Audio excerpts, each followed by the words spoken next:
Big TV digital breaking news చూస్తున్నాము మనం. Present Bharat Pakistan మధ్య యుద్ధం ఎక్కడైతే జరుగుతూ ఉందో ప్రెజెంట్ యుద్ధం వద్దు సేవ్ పాకిస్తాన్ అంటుంది పార్లమెంట్ సభలో మన ఎంపీల ఏడుపులు ఇక్కడి వరకు వినిపిస్తూ ఉన్నాయి. సో ప్రెజెంట్ దానికి సంబంధించినటువంటి బ్రేకింగ్ అందుతోంది మనకు. ఎక్కడైతే యుద్ధం జరుగుతుందో ఇండియా దాడులు ఆపేలా లేదని చెప్తూ ఉంది. ప్రధానికి ఒకవైపు విజ్ఞప్తి చేస్తోంది పార్లమెంట్ సభ్యులు. యుద్ధం వద్దు సేవ్ పాకిస్తాన్ అంటూ యుద్ధంపై పాకిస్తాన్లో వణుకు పుడుతున్నట్లుగా మనకి అర్థమవుతుంది. వైపు ఒక్కటే రోజు అంటే వైమానిక దళంతోనే ఇంత బొమ్మలెత్తిపోతున్నారు అంటే పాకిస్తాన్ మనం చూస్తూ ఉన్నాము. స్క్రీన్ మీద కనిపిస్తోంది, డిజిటల్ స్క్రీన్ మీద పాకిస్తాన్ యుద్ధం వద్దు అని చెప్పి వేడుకుంటున్నటువంటి దృశ్యాలు మనకి కనిపిస్తూ ఉన్నాయి. భారత్ నుంచి అల్లానే మనని రక్షించాలి, భారత్ ఇక్కడితో ఆపేలా లేదు, భారత్ దగ్గర ఉన్నటువంటి బలగం అంతా కూడా వేరు అని చెప్పి అక్కడ కనిపిస్తోంది మనకు. పాక్లోని 9 ప్రాంతాల్లో భారత్ ఏదైతే మన డ్రోన్లు జట్లు ఇవన్నీ చేస్తూ ఉన్నాయో ఇండియా దాడులు ఆపేలా అయితే కనిపించట్లేదు అని చెప్పి పార్లమెంట్లో సభ్యులందరూ కూడా ఎంపీలు ఏడుపులు కనిపిస్తూ ఉన్నాయి మనకి. భారత్ దాడులతో పాక్ ప్రజల్లో భయాందోళన నెలకొంది. ప్రజల నుంచి కూడా ప్రభుత్వానికి విన్నవించుకున్నటువంటి వార్తలు అందుతున్నాయి మనకు. యుద్ధం వద్దంటూ పాక్ ప్రభుత్వమే ప్రజల నుంచి కూడా ఒత్తిడి వస్తోందన్నట్లుగా కనిపిస్తోంది. పాక్ చర్యలను తప్పుపడుతోంది పౌరులు. అక్కడ పాకిస్తాన్ పౌరులు భారత్ దాడులకు కనీస ప్రతిఘటన లేదంటూ సోషల్ మీడియాలో పాక్ పౌరుల వీడియోలు నెటిజన్స్ దగ్గర తెగ వైరల్ అవుతూ ఉన్నాయి. యుద్ధంపై పాకిస్తాన్లో వణుకు పుడుతున్నట్టుగా కనిపిస్తోంది. ప్రజెంట్ అయితే దౌత్యపరంగా ఏకాకి అయిందని చెప్పొచ్చు. భారత్ ఆపరేషన్ సింధూర్తో పై చేయి సాధించిందని చెప్పొచ్చు. అంటే ఒక్క రోజులోనే ఏదైతే ఒకటే రోజులో జరుగుతున్నటువంటి యుద్ధంతో అక్కడ పాకిస్తాన్ ప్రభుత్వం కావచ్చు, పాకిస్తాన్ పౌరులు కావచ్చు, అందరూ కూడా భయాందోళనలో ఉన్నారు. మనని ఇంకా ఆ అల్లానే కాపాడాలి, మన చేతిలో ఏమీ లేకుండా పోయింది అని చెప్పి అంటున్నారు. అంటే ఒకవైపు పాకిస్తాన్ పౌరులు కూడా ఈ వార్తలు చెప్తూ ఉన్నారు. ఒకవైపు వద్దు అని ఒత్తిడి తెస్తున్నప్పటికీ కూడా పాకిస్తాన్ ఆగటం లేదు. పాకిస్తాన్ ఆర్మీ తీవ్రంగా ప్రయత్నాలు చేస్తూనే ఉంది. మరోవైపు ఒకవైపు ఎక్కడైతే మేజర్స్ కానివ్వండి అప్పుడు ప్రజెంట్ యుద్ధం జరగబోతోంది అని ఎప్పుడైతే సూచికలు వచ్చాయో అప్పుడు కూడా పాకిస్తాన్ ఆర్మీ మొత్తం కూడా 12 నుంచి 1300 మంది రిజైన్ చేయటము, 300 మంది మేజర్స్ కూడా రిజైన్ చేయటం జరిగింది. అయినప్పటికీ కూడా పాకిస్తాన్ యుద్ధంలో పాల్గొంటూనే ఉంది. మరి భారత్ చేస్తున్నటువంటి ప్రతి దాడులకు పాకిస్తాన్ వణుకు పుడుతుందని తెలుస్తోంది మనకు. ప్రెజెంట్ పార్లమెంట్ సభలో ఉన్నటువంటి కొన్ని బైట్స్ ఉన్నాయి, మనం అదొకసారి చూద్దాం.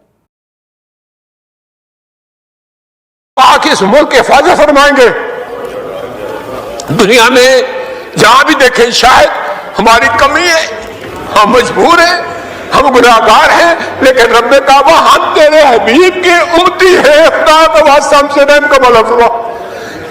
आप चले जाएं उधर फिलिस्तीन में चले जाएं, कश्मीर में चले जाएं, जहां भी जाएंगे मुसलमानों के साथ वो ऐसे रो रहा है जो हम सोच भी नहीं सकते हैं।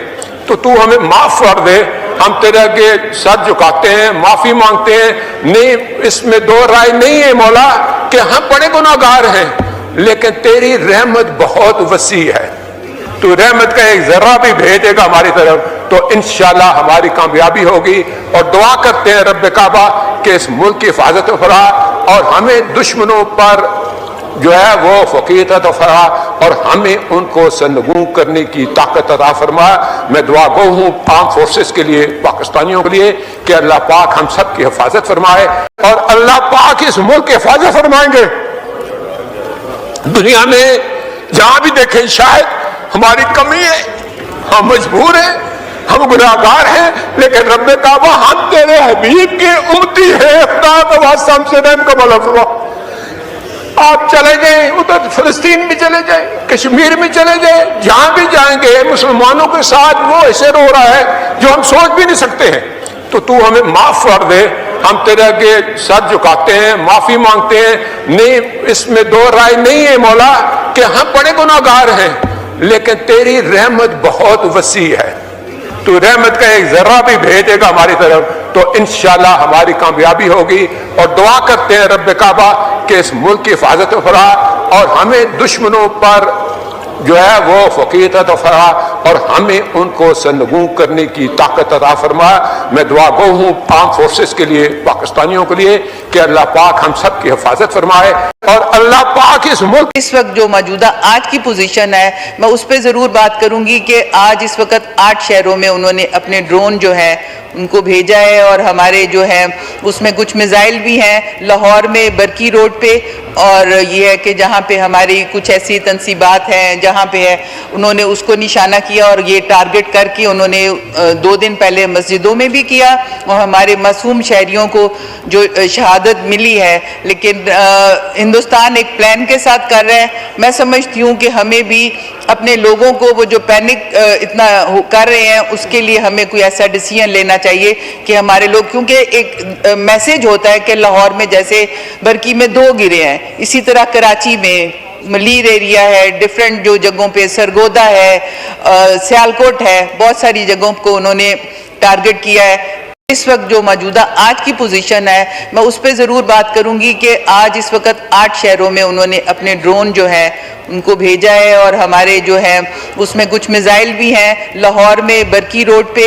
और ये है कि जहाँ पे हमारी कुछ ऐसी तंसीबात हैं जहाँ पे है उन्होंने उसको निशाना किया और ये टारगेट करके उन्होंने 2 दिन पहले मस्जिदों में भी किया और हमारे मासूम शहरियों को जो शहादत मिली है।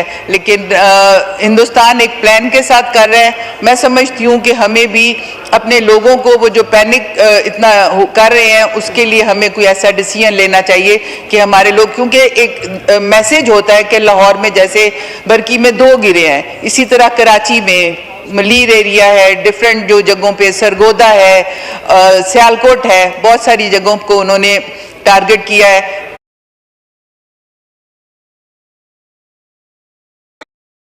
రైట్, చూస్తున్నాం కదా పార్లమెంట్లో సభ్యులు వేడుకుంటూ ఉన్నారు, యుద్ధం ఆపేయండి, యుద్ధం వద్దు, భారత్ ప్రతిఘటనలతో మనం భారత్ని మనం ఎదుర్కోలేము అనే సిచ్యువేషన్లో పడింది ప్రస్తుతం.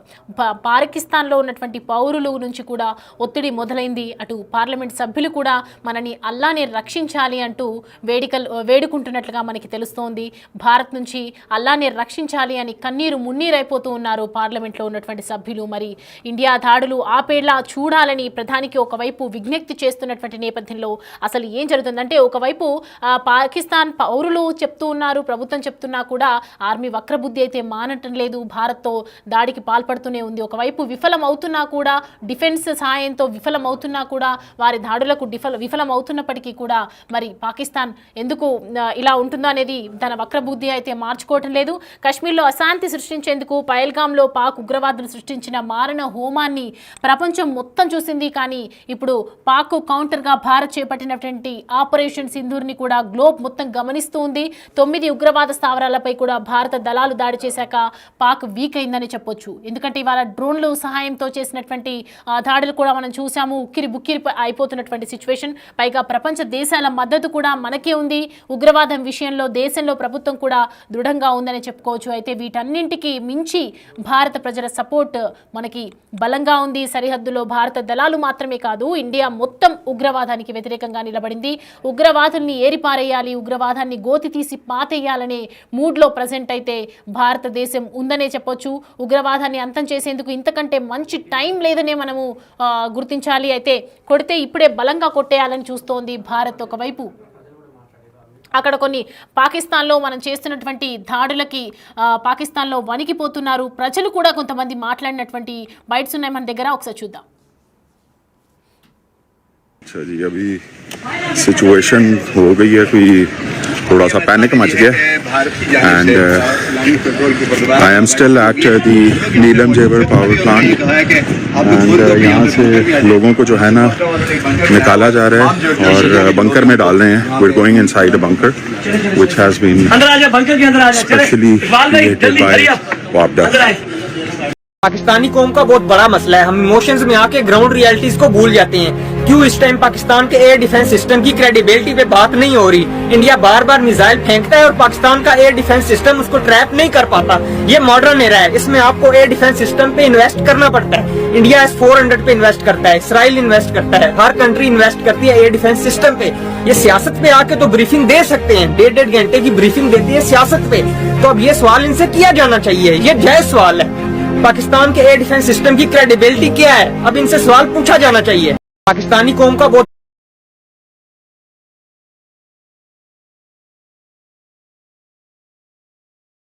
సామాన్య ప్రజలు పౌరులు కూడా చెప్తున్నటువంటి మాట, ఇప్పటిపై యుద్ధం ఆపేయాలి, మనము పాకిస్తాన్ని, మన దేశాన్ని మనమే ప్రేమించుకోవాలి, మన దేశాన్ని మనమే సేవ్ చేసుకోవాలి అని చెప్పి పౌరుల గోడు వినిపిస్తూ ఉన్నారు.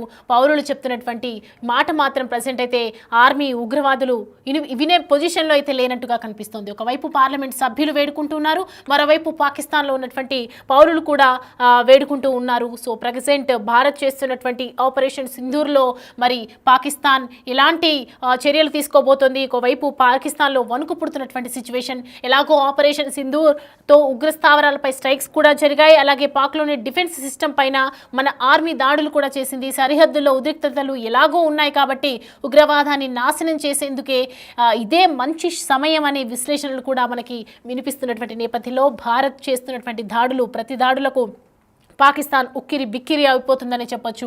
అందువల్ల ఇప్పుడే పాక్ ఆక్రమిత కాశ్మీర్ని భారత్ కంట్రోల్లోకి తెచ్చుకోవాలనే డిమాండ్లు కూడా వస్తున్నాయి. ఎందుకంటే ఉగ్రవాద శిబిరాలన్నీ పిఓకే నుంచి ఆపరేట్ చేస్తోంది పాక్, ఉగ్రవాద కార్యకలాపాలని కూడా అక్కడి నుంచే నడుస్తున్నాయి. దీనికి సంబంధించి మరి పాకిస్తాన్ ఒకవైపు పౌరులు కూడా వేడుకుంటున్నారు, పార్లమెంట్ సభ్యులు కూడా వేడుకుంటున్నారు. మరి పాకిస్తాన్ వణికిపోతుందని మనకి అర్థమవుతోంది.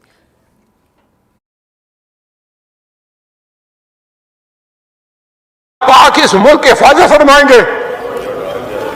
दुनिया में जहां भी देखें शायद हमारी कमी है, हम मजबूर हैं, हम गुनाहगार हैं, लेकिन रब्बे काबा हम तेरे हबीब की उम्मती है, खुदा का वास्ता हमसे रहम का मौला फरमा। आप चले जाएं, उधर फिलिस्तीन में चले जाएं, कश्मीर में चले जाएं, जहां भी जाएंगे मुसलमानों के साथ वो ऐसे रो रहा है जो हम सोच भी नहीं सकते हैं। तो तू हमें माफ कर दे, हम तेरे आगे सर झुकाते हैं, माफी मांगते हैं।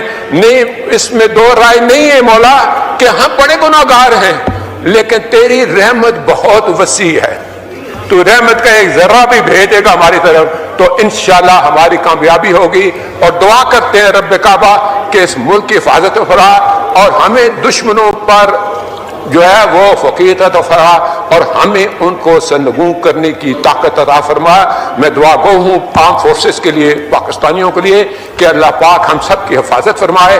और अल्लाह पाक इस वक्त जो मौजूदा आज की पोजीशन है मैं उस पर ज़रूर बात करूंगी कि आज इस वक्त 8 शहरों में उन्होंने अपने ड्रोन जो है उनको भेजा है और हमारे जो है उसमें कुछ मिसाइल भी हैं लाहौर में बरकी रोड पे, और ये है कि जहाँ पे हमारी कुछ ऐसी तनसीबात हैं जहाँ पे है उन्होंने उसको निशाना किया और ये टारगेट करके उन्होंने 2 दिन पहले मस्जिदों में भी किया और हमारे मासूम शहरियों को जो शहादत मिली है। लेकिन हिंदुस्तान एक प्लान के साथ कर रहा है। मैं समझती हूँ कि हमें भी अपने लोगों को वो जो पैनिक इतना कर रहे हैं उसके लिए हमें कोई ऐसा डिसीजन लेना चाहिए कि हमारे लोग, क्योंकि एक मैसेज होता है कि लाहौर में जैसे बरकी में 2 गिरे हैं, इसी तरह कराची में मलीर एरिया है, डिफरेंट जो जगहों पे सरगोदा है, सियालकोट है, बहुत सारी जगहों को उन्होंने टारगेट किया है।